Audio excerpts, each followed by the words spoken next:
नमस्कार मित्रांनो, DDM news channel मध्ये आपले सर्वांचे स्वागत आहे। राज्यात गुटखा बंदी असताना जाहिरातीला सूट का? जाहिरात करणाऱ्यावर गुन्हे दाखल करा। गरीब पानपट्टीवाल्यांना त्रास म्हणजे चोर सोडून संन्याशाला फाशी।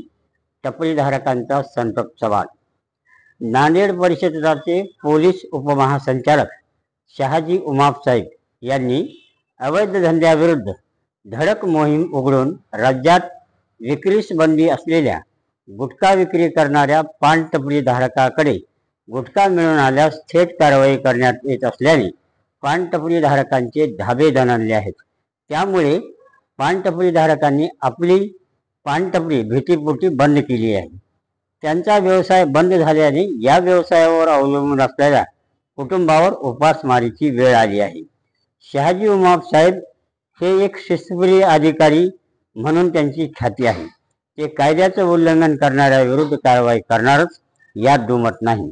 परंतु राज्यात प्रसार माध्यमावर सेलिब्रिटीकडून खुलेआम जाहिरात केली जाते, त्याचं काय? तरुणांना या जाहिरातीमुळे पाहून गुटखा खाण्याची सवय लागते। शाळकरी मुलं सुद्धा गुटख्याचे व्यसनी बनली आहेत। गुटखाबंदी कायद्याची अंमलबजावणी करून गुटख्याचे समूलोच्चाटन व्हावे या दुमत असण्याचे कारण नाही। परंतु चोर सोडून संन्याशाला फाशी देण्याचा जो प्रकार सध्या लातूर जिल्ह्यामध्ये पाहावयास मिळत आहे, गरीब पानपट्टी धारक जे आपला हा व्यवसाय करून उदरनिर्वाह करतात, त्यांच्याकडे येणारे सुगंधित तंबाखू गुटखा हे ज्या कंपन्यांकडून किंवा ज्या वितरण व्यवस्थेकडून येतो त्याच्यावर घाला न घालता पोलीस प्रशासनाकडून सामान्य टपरीधारकांना त्रास म्हणजे चोर सोडून संन्याशाला फाशी देण्याचा प्रकार असल्याचा संतप्त भावना पान टपरी धारकाकडून व्यक्त केली जात आहे।